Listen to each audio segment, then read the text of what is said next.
ಖಾರ ಬಣ್ಣ ಮತ್ತು ರುಚಿ ಆಚಿ ಚಿಲ್ಲಿ ಪೌಡರ್. ಆಘಾತಕ್ಕೆ ಒಳಗಾಗಿದ್ದಾರೆ. ಮಟ್ಟ ಮಧ್ಯಾಹ್ನ ಈ ಥರದೊಂದು ದರೋಡೆ ಆಗುತ್ತೆ, ಬೈಕಲ್ಲಿ ಬಂದು 5 ಜನ ಕಳ್ತನ ಮಾಡಿ ಹೋಗ್ತಾರೆ ಅಂತ ಅಂದಾಗ ಪ್ರಶ್ನೆಗಳು ಹುಟ್ಕೊಳ್ಳುತ್ತೆ. ಸದ್ಯ ತನಿಖೆ ಯಾವ ಥರ ನಡೀತಾ ಇದೆ, ಇಲ್ಲಿವರೆಗೂ ಏನೆಲ್ಲ ಲೀಡ್ ಸಿಕ್ಕಿದೆ ಪುನೀತ್?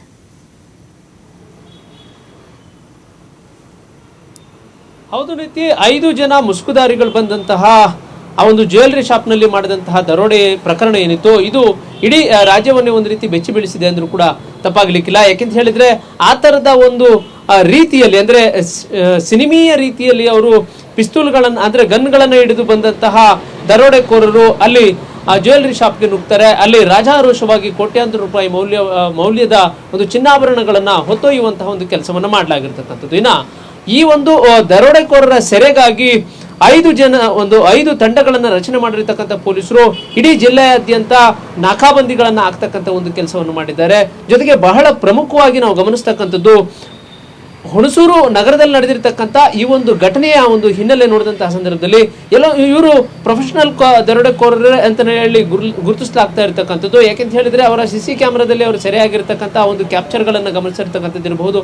ಅದರಲ್ಲಿ ಅವರು ಮಾತನಾಡ್ತಿದ್ದಂತಹ ಭಾಷೆ ಹಿಂದಿಯಲ್ಲಿದ್ದಂತಹ ಒಂದು ಹಿನ್ನೆಲೆಯಲ್ಲಿ ಇವರು ಹೊರ ರಾಜ್ಯದವರು ಅಂತ ಹೇಳಿ ಈಗ ಮೇಲ್ನೋಟಕ್ಕೆ ಗೊತ್ತಾಗ್ತಾ ಇರತಕ್ಕಂಥದ್ದು. ಜೊತೆಗೆ ಹುಣಸೂರು ನಗರಕ್ಕೆ ನಿಯರೆಸ್ಟ್ ಆಗಿರ್ತಕ್ಕಂಥದ್ದು ಕೇರಳ ಗಡಿ, ಜೊತೆಗೆ ಮಂಗಳೂರು ಸಮೀಪ ಇರತಕ್ಕಂಥ ಒಂದು ಹಿನ್ನೆಲೆಯಲ್ಲಿ ಆ ಭಾಗಕ್ಕೆ ತೆರಳಿರುವಂತಹ ಸಾಧ್ಯತೆ ಇದೆ ಅಂತ ಹೇಳಿ ಈಗ ಅಂದಾಜಿಸಲಾಗಿರ್ತಕ್ಕಂಥದ್ದು. ಜೊತೆಗೆ ಪ್ರಮುಖವಾಗಿರ್ತಕ್ಕಂಥದ್ದು, ಹುಣಸೂರಿನಿಂದ KR ನಗರ ಭಾಗಕ್ಕೆ ಹಲವು ಕಟ್ ರೂಟ್ಗಳು ಇರ್ತಕ್ಕಂಥದ್ದು, ಅಂದ್ರೆ ಶಾರ್ಟ್ ಆಗಿರ್ತಕ್ಕಂಥ ರಸ್ತೆಗಳಿದ್ದಾವೆ. ಆ ಒಂದು ರಸ್ತೆಗಳ ಮೂಲಕ KR ನಗರ ಭಾಗಕ್ಕೂ ಕೂಡ ಹೋಗಿರಬಹುದು ಅಂತ ಹೇಳಿ ಅಂದಾಜಿಸಲಾಗಿದೆ. ಹೀಗಾಗಿ ಮೇನ್ ಚೆಕ್ ಪೋಸ್ಟ್ ಗಳಲ್ಲಿ ಈಗಾಗಲೇ ಪರಿಶೀಲನೆ ಅಂದ್ರೆ ತಪಾಸಣೆಯನ್ನ ಮಾಡತಕ್ಕಂಥ ಕೆಲಸವನ್ನ ಮಾಡಲಾಗಿದೆ. ಪಲ್ಸರ್ ಆ ಬೈಕ್ ನಲ್ಲಿ ಬಂದಿದ್ರು ಅಂತ ಹೇಳಲಾಗ್ತಾ ಇರತಕ್ಕಂಥದ್ದು. ಜೊತೆಗೆ ಮುಖ್ಯವಾಗಿ ಅಲ್ಲಿ ಇರ್ತಕ್ಕಂಥದ್ದು ಏನಂತ ಹೇಳಿದ್ರೆ ನೇಮ್ ಪ್ಲೇಟ್ ಆ ಒಂದು ಬೈಕ್ ಗಳಿಗೆ ಇರಲಿಲ್ಲ. 2 ಬೈಕ್ ಗಳಲ್ಲಿ ಬಂದಿದ್ದಂತಹ ಕಳ್ಳರು, ಒಂದು ಬೈಕ್ ನಲ್ಲಿ 3, ಜೊತೆಗೆ ಮತ್ತೊಂದು ಬೈಕ್ ನಲ್ಲಿ 2 ಕಳ್ಳರು ಬಂದಿರ್ತಾರೆ. ಇವರು ಅಲ್ಲಿಂದ ಎಸ್ಕೇಪ್ ಆಗುವಂತಹ ಸಂದರ್ಭದಲ್ಲೂ ಕೂಡ ಆ ಮುಖ್ಯ ರಸ್ತೆಗಳಲ್ಲಿ ತೆರಳಿರುವಂತಹ ಭಾಗಗಳಲ್ಲಿ ಎಲ್ಲೆಲ್ಲಿ CC ಕ್ಯಾಮೆರಾಗಳಿದ್ದಾವೆ, ಈ ಎಲ್ಲಾ CC ಕ್ಯಾಮೆರಾಗಳನ್ನ ಪರಿಶೀಲನೆ ಮಾಡತಕ್ಕಂಥ ಕೆಲಸವನ್ನ ಈಗ ಮಾಡ್ಲಾಗ್ತಾ ಇರತಕ್ಕಂಥದ್ದು. ಯಾಕೆಂತ ಹೇಳಿದ್ರೆ ಅವ್ರು ಮಾತನಾಡ್ತಾ ಇದ್ದಂತಹ ಭಾಷೆ ಹಿಂದಿ ಇದ್ದಂತಿದ್ದಿರಬಹುದು, ಜೊತೆಗೆ ಅವರು ಬಳಸಿರ್ತಕ್ಕಂಥ ಗನ್ಗಳು ಇರ್ತಕ್ಕಂಥದ್ದಿರಬಹುದು, ಜೊತೆಗೆ ಅವರು ರಾಜಾರೋಷವಾಗಿ ಯಾವುದೇ ಭಯವೇ ಇಲ್ಲದೆ ಮಧ್ಯಾಹ್ನವೇ ಸುಮಾರು 2 ಗಂಟೆಯ ವೇಳೆಗೆ ಹುಣಸೂರಿನಲ್ಲಿರುವಂತಹ ಆ ಒಂದು ಸ್ಕೈ ಗೋಲ್ಡ್ಸ್ ಅಂಡ್ ಡೈಮಂಡ್ಸ್ ಅನ್ನೋ ಒಂದು ಜ್ಯುವೆಲರಿ ಶಾಪ್ಗೆ ನುಗ್ಗಿದಂತಹ ಕಳ್ಳರು ರಾಜಾರೋಷವಾಗಿ ಕಳ್ತನ ಮಾಡ್ತಕ್ಕಂಥ ಅಂದ್ರೆ ಅಲ್ಲಿ ಏನು ಪಿಸ್ತೂಲ್ ಅನ್ನು ತೋರಿಸಿ ಸಿನಿಮೀಯ ರೀತಿಯಲ್ಲಿ ಅವರು ದರೋಡೆ ಮಾಡ್ತಕ್ಕಂಥ ಒಂದು ಕೆಲಸವನ್ನ ಮಾಡಲಾಗಿರ್ತಕ್ಕಂಥದ್ದು. ಹೀಗಾಗಿ SP ವಿಷ್ಣುವರ್ಧನ್ ಅವರ ಒಂದು ನೇತೃತ್ವದಲ್ಲಿ 5 ತಂಡಗಳನ್ನ ರಚನೆ ಮಾಡಿ, ಅಂದ್ರೆ 5 ಇನ್ಸ್ಪೆಕ್ಟರ್ಗಳ ತಂಡವನ್ನು ರಚನೆ ಮಾಡಿ ಈ 5 ಆರೋಪಿಗಳಿಗಾಗಿ ಈಗ ಪತ್ತೆ ಕಾರ್ಯವನ್ನು ಮಾಡಲಾಗ್ತಾ ಇರತಕ್ಕಂಥದ್ದು. ಪ್ರಮುಖವಾಗಿ ನಾವಿಲ್ಲಿ ಗಮನಿಸ್ತಕ್ಕಂಥದ್ದು ಅಂತ ಹೇಳಿದ್ರೆ, ಹುಣಸೂರಿನ ಬೈಪಾಸ್ ರಸ್ತೆಯಲ್ಲಿರುವಂತಹ ಆ ಒಂದು ಜ್ಯುವೆಲರಿ ಶಾಪ್ ನಿಂದ ಹಲವು ಹಳ್ಳಿಗಳಿಗೆ ಸಂಪರ್ಕ ಕಲ್ಪಿಸುವಂತಹ ಶಾರ್ಟ್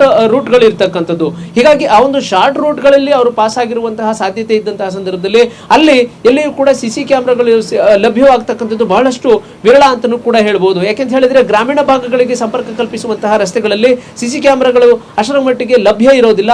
ಆದರೆ ಎಲ್ಲೆಲ್ಲಿ ಮುಖ್ಯ ರಸ್ತೆಗಳಿಗೆ ಅವರು ಬಂದಿರುವಂತಹ ಸಾಧ್ಯತೆಗಳಿರುತ್ತೆ, ಆ ಒಂದು ಭಾಗಗಳಲ್ಲಿ CC ಕ್ಯಾಮೆರಾಗಳ ದೃಶ್ಯಗಳು ಸಿಗ್ತವೆ. ಹೀಗಾಗಿ ಆ ಒಂದು CC ಕ್ಯಾಮೆರಾ ದೃಶ್ಯಗಳನ್ನು ಆಧರಿಸಿ ಈಗ ಪೊಲೀಸರು ಪತ್ತೆ ಕಾರ್ಯಕ್ಕೆ ಮುಂದಾಗಿರ್ತಕ್ಕಂಥದ್ದು. 18 ಚೆಕ್ ಪೋಸ್ಟ್ಗಳು ಇರಬಹುದು, ಜೊತೆಗೆ ಪಕ್ಕದ ಜಿಲ್ಲೆಗಳು ಅಂದ್ರೆ ಹಾಸನ ಭಾಗಕ್ಕೆ ತೆರಳಿರ್ತಕ್ಕಂಥದ್ದಿರಬಹುದು, ಮಡಿಕೇರಿ ಭಾಗಕ್ಕೆ ತೆರಳಿರ್ತಕ್ಕಂಥದ್ದಿರಬಹುದು, ಜೊತೆಗೆ HD ಕೋಟೆ ಭಾಗಗಳಿಗೆ ತೆರಳಿರ್ತಕ್ಕಂಥದ್ದಿರಬಹುದು. ಅಂದ್ರೆ ಗಡಿ ಭಾಗ ಇರ್ತಕ್ಕಂಥ ಒಂದು ಹಿನ್ನೆಲೆಯಲ್ಲಿ HD ಕೋಟೆ ಕೇರಳ HD ಕೋಟೆ ಭಾಗದಲ್ಲಿ ಕೇರಳ ಮತ್ತೆ ತಮಿಳುನಾಡಿಗೆ ಸಂಪರ್ಕ ಕಲ್ಪಿಸುವಂತಹ ರಸ್ತೆಗಳಿರಬಹುದು, ಜೊತೆಗೆ ಈ ಭಾಗದಲ್ಲಿ ಕೊಡಗಿನಿಂದ ಕೇರಳ ಮತ್ತೆ ಮಂಗಳೂರು ಭಾಗಕ್ಕೆ ಸಂಪರ್ಕ ಕಲ್ಪಿಸುವಂತಹ ರಸ್ತೆಗಳಿರಬಹುದು.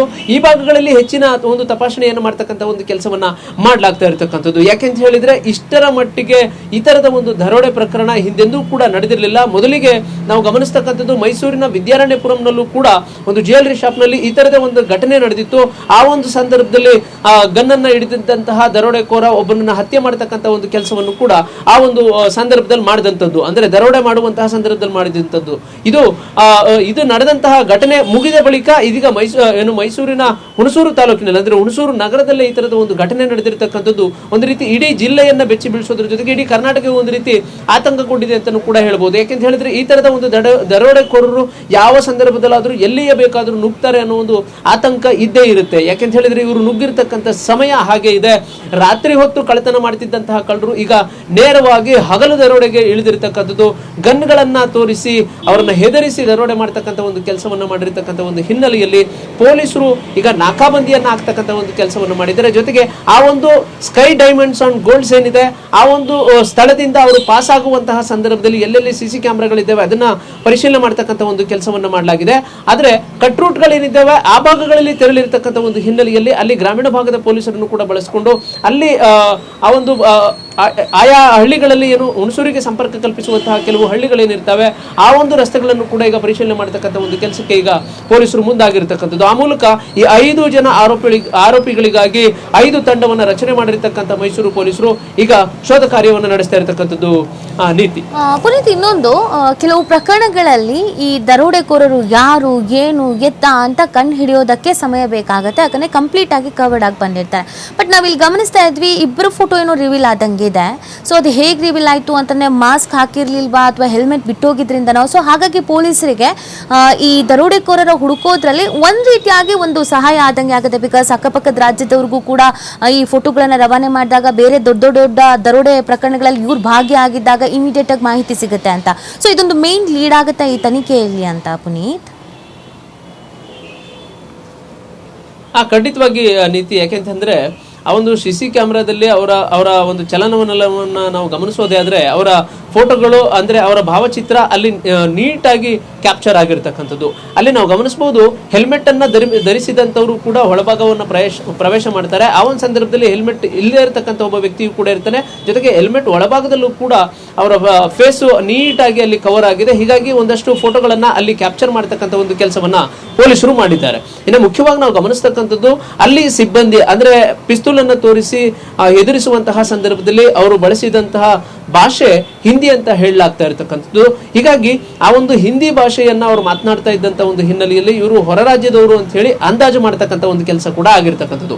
ಈಗ ಸಿಸಿ ಕ್ಯಾಮೆರಾದಲ್ಲಿ ಅವರ ಒಂದು ದೃಶ್ಯಗಳನ್ನ ಏನ್ ಕ್ಯಾಪ್ಚರ್ ಮಾಡಲಾಗಿದೆ ಆ ಒಂದು ಫೋಟೋ ಸಹಾಯಗಳಿಂದ ಹೊರ ರಾಜ್ಯಗಳಲ್ಲೂ ಕೂಡ ಪೊಲೀಸರ ಮೂಲಕ ಅವರನ್ನು ಪತ್ತೆ ಹಚ್ಚತಕ್ಕಂಥ ಒಂದು ಕೆಲಸಕ್ಕೆ ಮುಂದಾಗುವಂತಹ ಸಾಧ್ಯತೆಗಳು ಬಹಳಷ್ಟು ಇರತಕ್ಕಂಥದ್ದು. ಆದ್ರೆ ಈಗ ನಿನ್ನೆ ಮಧ್ಯಾಹ್ನ ನಡೆದಿರತಕ್ಕಂಥ ಒಂದು ಸಮಯ ಏನಿದೆ ಆ ಒಂದು ಸಮಯದಿಂದ ಅವರು ಹುಣಸೂರನ್ನ ದಾಟ್ಲಿಕ್ಕೆ ಮತ್ತೆ ಮೈಸೂರು ಗಡಿಯನ್ನ ದಾಟ್ಲಿಕ್ಕೆ ಅದನ್ನ ಹೊರತುಪಡಿಸಿದರೆ ಏನು ಕೊಡಗಿನ ಭಾಗಕ್ಕೆ ಅವರು ತೆರಳಿದಂತಹ ಸಂದರ್ಭದಲ್ಲಿ ಅಥವಾ ಮಂಗಳೂರು ಭಾಗಕ್ಕೆ ತೆರಳಿದಂತಹ ಸಂದರ್ಭದಲ್ಲಿ ಅಲ್ಲಿಂದ ಅವರು ಪಾಸ್ ಆಗ್ಲಿಕ್ಕೆ ಎಷ್ಟರ ಮಟ್ಟಿಗೆ ಸಮಯ ಬೇಕಾಗಿದೆ. ಮತ್ತೆ ಅವರು ಬಳಸಿದಂತಹ 2 ವೆಹಿಕಲ್ಗಳೇನಿದ್ದಾವೆ ಅಂದ್ರೆ ಬೈಕ್ಗಳೇನಿದ್ದಾವೆ ಆ ಬೈಕ್ಗಳು ನಂಬರ್ ಪ್ಲೇಟ್ ಇರಲಿಲ್ಲ ಅಂತಕ್ಕಂಥದ್ದು ಒಂದು ಅಂಶ ಇದೆ. ಹೀಗಾಗಿ ಆ ಬೈಕ್ಗಳು ಎಲ್ಲೆಲ್ಲಿ ಪಾಸ್ ಆಗಿದ್ದಾವೆ ಅನ್ನೋದನ್ನು ಕೂಡ ಗಮನಿಸಬೇಕಾಗುತ್ತೆ. ಅಥವಾ ಆ ಬೈಕ್ಗಳನ್ನ ಬದಲಾಯಿಸುವಂತಹ ಸಾಧ್ಯತೆಗಳು ಕೂಡ ಹೆಚ್ಚಿನದಾಗಿರುತ್ತೆ. ಅಥವಾ ಬೈಕ್ಗಳನ್ನು ಬಿಟ್ಟು ಬೇರೆಲ್ಲೋ ಒಂದು ಕಡೆ ಬೈಕ್ಗಳನ್ನು ಬಿಟ್ಟು ತದನಂತರ ಅವರು ಕಾರ್ಗಳಲ್ಲಿ ಪಾಸ್ ಆಗ್ತಕ್ಕಂಥದ್ದು ಇರ್ಬೋದು ಅಥವಾ ಮತ್ತೆ ಯಾವುದೋ ವೆಹಿಕಲ್ಗಳಲ್ಲಿ ಪಾಸ್ ಆಗುವಂತಹ ಸಾಧ್ಯತೆಗಳು ಕೂಡ ಇರುತ್ತೆ. ಈ ಒಂದು ಆಯಾಮದಲ್ಲೂ ಕೂಡ ಪೊಲೀಸರು ಪರಿಶೀಲನೆ ಅಂದ್ರೆ ತಪಾಸಣೆಯನ್ನ ಅಂದ್ರೆ ಪತ್ತೆ ಕಾರ್ಯವನ್ನು ಮಾಡ್ತಕ್ಕಂಥ ಒಂದು ಕೆಲಸವನ್ನ ಮಾಡ್ತಾ ಇದ್ದಾರೆ. ಜೊತೆಗೆ ಪ್ರಮುಖವಾಗಿ ನಾವು ಗಮನಿಸ್ತಕ್ಕಂಥದ್ದು ಹುಣಸೂರಿಗೆ ನಿಯರ್ ಆಗಿರ್ತಕ್ಕಂಥದ್ದು ಕೇರಳ ರಾಜ್ಯ ಜೊತೆಗೆ ಮಂಗಳೂರಿನ ಗಡಿ ಭಾಗ. ಹೀಗಾಗಿಯೇ ಆ ಕಡೆ ಹೆಚ್ಚಿನದಾಗಿ ಪೊಲೀಸರು ಹೆಚ್ಚಿನ ನಿಗಾವನ್ನು ವಹಿಸ್ತಾ ಇದ್ದಾರೆ ಅಂತ ಅನ್ನೋದು ಇಲ್ಲಿ ಮುಖ್ಯವಾದಂತಹ ಒಂದು ಅಂಶ. ಯಾಕಂತ ಹೇಳಿದ್ರೆ ದರೋಡೆಕೋರರ ಈ ಒಂದು ವರ್ತನೆ ಅಂದ್ರೆ ಅವರು ಅಲ್ಲಿ ಆ ಒಂದು ಡೈಮಂಡ್ ಜ್ಯುವೆಲರಿ ಶಾಪ್ಗೆ ಅವರು ನುಗ್ಗಿದಂತಹ ಸಂದರ್ಭವನ್ನು ನಾವು ಗಮನಿಸಬಹುದು. ಅವರು ಪ್ರೊಫೆಷನಲ್ ದರೋಡೆಕೋರರು ಅಂತಕ್ಕಂಥದ್ದು ಸ್ಪಷ್ಟವಾಗಿ ಕಂಡು ಬರುತ್ತೆ. ಯಾಕೆಂದ್ರೆ ಅವರು ಜ್ಯುವೆಲರಿ ಶಾಪ್ನಲ್ಲಿ ಅವರು ತೆಗೆದುಕೊಳ್ತಾ ಇರತಕ್ಕಂಥ ಒಡವೆ ವಸ್ತು ಏನು ಆ ಒಂದು ಚಿನ್ನಾಭರಣಗಳನ್ನು ಅವರು ತೆಗೆದುಕೊಳ್ತಾ ಇರ್ತಕ್ಕಂಥ ರೀತಿಯನ್ನು ನಾವು ಗಮನಿಸಬಹುದು. ಅವರು ಎದುರಿಸಿ ಅವರನ್ನು ಕೂರಿಸುವಂತಹ ಸಂದರ್ಭ ಇರ್ಬೋದು. ಇದೆಲ್ಲವೂ ಕೂಡ ಹಿಂದೆ ಇವರು ಇದೇ ತರದ ಒಂದು ಕೆಲಸವನ್ನ ಮಾಡ್ತಾ ಇದ್ರು. ಅದೇ ರೀತಿಯಲ್ಲಿ ಈಗ ದರೋಡೆಯನ್ನು ಮೈಸೂರಿನಲ್ಲೂ ಕೂಡ ಮಾಡಿರ್ತಕ್ಕಂಥದ್ದು ಇಲ್ಲಿ ಸ್ಪಷ್ಟವಾಗಿ ಗೊತ್ತಾಗುತ್ತೆ. ಯಾಕೆಂತ ಹೇಳಿದ್ರೆ ಸಾಮಾನ್ಯವಾಗಿ ಗ್ರಾಹಕರಿದ್ದಂತಹ ಸಂದರ್ಭದಲ್ಲಿ ಈ ಒಂದು ದರೋಡೆಕೋರರು ನುಗ್ತಕ್ಕಂಥದ್ದು ಬಹಳಷ್ಟು ವಿರಳ ಇರುತ್ತೆ. ಆದ್ರೆ ಇಲ್ಲಿ ಮಠ ಮಧ್ಯಾಹ್ನವೇ ಅವರು ನುಗ್ಗಿದ್ದಾರೆ. ಅದು ಕೂಡ ಪೊಲೀಸ್ ಸ್ಟೇಷನ್ ನಿಯರೆಸ್ಟ್ ಆಗಿರ್ತಕ್ಕಂಥದ್ದು ಆ ಒಂದು ಜ್ಯುವೆಲರಿ ಶಾಪ್ಗೆ. ಜೊತೆಗೆ ಸಾರ್ವಜನಿಕರು ಹೆಚ್ಚಿನದಾಗಿ ಓಡಾಟ ಮಾಡುವಂತಹ ಒಂದು ಸ್ಥಳಗಳದು. ಜೊತೆಗೆ ಸುತ್ತಮುತ್ತಲೂ ಕೂಡ ಸಿಸಿ ಕ್ಯಾಮ್ರಾಗಳು ಇರ್ತವೆ. ಹೀಗಾಗಿ ಯಾವುದೇ ಭಯವಿಲ್ಲದೆ ಅವರು ನುಗ್ಗಿದ್ದಾರೆ ಅಂತ ಹೇಳಿದ್ರೆ ಇವರು ಪ್ರೊಫೆಷನಲ್ ದರೋಡೆಕೋರರು ಅಂತಲೂ ಕೂಡ ಹೇಳ್ಬೋದು. ಜೊತೆಗೆ ಇವರು ಹೊರ ರಾಜ್ಯದ ಒಂದು ದರೋಡೆಕೋರರು ಅಂತಲೂ ಕೂಡ ಇಲ್ಲಿ ಅಂದಾಜವನ್ನ ಮಾಡಬಹುದು. ಯಾಕೆಂತ ಹೇಳಿದ್ರೆ ಅವರ ವರ್ತನೆ ಆ ಮಟ್ಟಕ್ಕೆ ಇರ್ತಕ್ಕಂಥದ್ದು. ಹೀಗಾಗಿ ಮುಖ್ಯ ರಸ್ತೆಗಳಲ್ಲಿ ಹೆಚ್ಚಿನದಾಗಿ ಪೊಲೀಸರು ಏನು ತಪಾಸಣೆಯನ್ನ ಮಾಡ್ತಾ ಇದ್ದಾರೆ. ಅದೇ ರೀತಿಯಲ್ಲಿ ಶಾರ್ಟ್ ಕಟ್ ರೂಟ್ಗಳೇನಿದ್ದಾವೆ ಹುಣಸೂರಿನಿಂದ ಸಂಪರ್ಕ ಕಲ್ಪಿಸ್ತಕ್ಕಂಥ ಅಂದ್ರೆ ಗ್ರಾಮೀಣ ಭಾಗಕ್ಕೆ ಸಂಪರ್ಕ ಕಲ್ಪಿಸುವಂತಹ ಸ್ಥಳಗಳೇನಿದ್ದಾವೆ ಅಲ್ಲೂ ಕೂಡ ಹೆಚ್ಚಿನದಾಗಿ ಗಮನವನ್ನು ಹರಿಸ್ತಕ್ಕಂಥ ಒಂದು ಕೆಲಸವನ್ನ ಮಾಡಲಾಗ್ತಾ ಇರ್ತಕ್ಕಂಥದ್ದು. ಹೀಗಾಗಿ ಮೈಸೂರಿನ ಸುತ್ತಮುತ್ತ ಪೊಲೀಸರು ಏನು ಅಲರ್ಟ್ ಆಗಿದ್ದಾರೆ ಅದೇ ರೀತಿಯಲ್ಲಿ ಆ ಎಲ್ಲಾ ಭಾಗಗಳಿಗೂ ಕೂಡ ಈಗ ಅವರ ಒಂದು ಭಾವಚಿತ್ರವನ್ನ ಕಳಿಸುವಂತಕ್ಕಂಥದ್ದು ಇದನ್ನೆಲ್ಲವನ್ನು ಕೂಡ ಮಾಡುವ ಮುಖಾಂತರ ಅವರನ್ನ ಪತ್ತೆ ಹಚ್ಚುವಂತ ಒಂದು ಕೆಲಸವನ್ನ ಮಾಡಲಾಗ್ತಾ ಇರ್ತಕ್ಕಂಥದ್ದು. ಇದು ಒಂದು ರೀತಿ ಮೈಸೂರಿನ ಪೊಲೀಸರಿಗೆ ಒಂದು ರೀತಿ ಸವಾಲಾಗಿ ಪರಿಣಮಿಸಿದೆ ಅಂದ್ರೂ ಕೂಡ ತಪ್ಪಾಗ್ಲಿಕ್ಕಿಲ್ಲ. ಯಾಕೆಂತ ಹೇಳಿದ್ರೆ ಹಿಂದೆ ವಿದ್ಯಾರಣ್ಯಪುರಂನಲ್ಲಿ ನಡೆದಂತಹ ಒಂದು ಘಟನೆಯು ಕೂಡ ಇದೇ ತರದ ಒಂದು ದರೋಡೆ ನಡೆದಿತ್ತು. ಆ ಒಂದು ದರೋಡೆ ನಡೆದಂತಹ ಸಂದರ್ಭದಲ್ಲೂ ಕೂಡ ಆ ಒಂದು ದರೋಡೆಕೋರರನ್ನ ಸೆರೆ ಹಿಡಿಲಿಕ್ಕೆ ಸಾಕಷ್ಟು ಸಮಯವನ್ನ ತೆಗೆದುಕೊಂಡಿದ್ರು. ಅದೇ ರೀತಿಯಾದಂತಹ ಒಂದು ಸ್ಥಿತಿ ಇದರಲ್ಲೂ ಕೂಡ ನಿರ್ಮಾಣವಾಗುತ್ತಾ ಅನ್ನೋ ಒಂದು ಆತಂಕ ಕೂಡ ಪೊಲೀಸರಿಗೆ ಇರತಕ್ಕಂಥದ್ದು. ಹೀಗಾಗಿ ಹೆಚ್ಚಿನದಾಗಿ ಪೊಲೀಸರು ಅವರನ್ನ ಸೆರೆ ಹಿಡಿಲೇಬೇಕು ಅಂತ ಹೇಳಿ ಪಣ ತೊಟ್ಟಿದ್ದಾರೆ. ಹೀಗಾಗಿಯೇ 5 ಇನ್ಸ್ಪೆಕ್ಟರ್ಗಳನ್ನು ಒಳಗೊಂಡಂತಹ 5 ತಂಡವನ್ನು ರಚನೆ ಮಾಡಿ ಎಲ್ಲಾ ಚೆಕ್ ಪೋಸ್ಟ್ಗಳಲ್ಲೂ ಕೂಡ ಹೆಚ್ಚಿನ ನಿಗಾವನ್ನು ವಹಿಸುವ ಮುಖಾಂತರ, ಅಕ್ಕಪಕ್ಕದ ಜಿಲ್ಲೆಗಳಿಗೆ ಮೆಸೇಜ್ ಅನ್ನು ಪಾಸ್ ಮಾಡುವ ಮುಖಾಂತರ ಅಲ್ಲಿಯೂ ಕೂಡ ತನಿಖೆಯನ್ನು ಆರಂಭಿಸಿರ್ತಕ್ಕಂಥದ್ದು. ಜೊತೆಗೆ ಜ್ಯುವೆಲರಿ ಶಾಪ್ಗೆ ಸಂಬಂಧಪಟ್ಟಂತೆ ಅಲ್ಲಿರ್ತಕ್ಕಂಥವ್ರು ಇರಬಹುದು,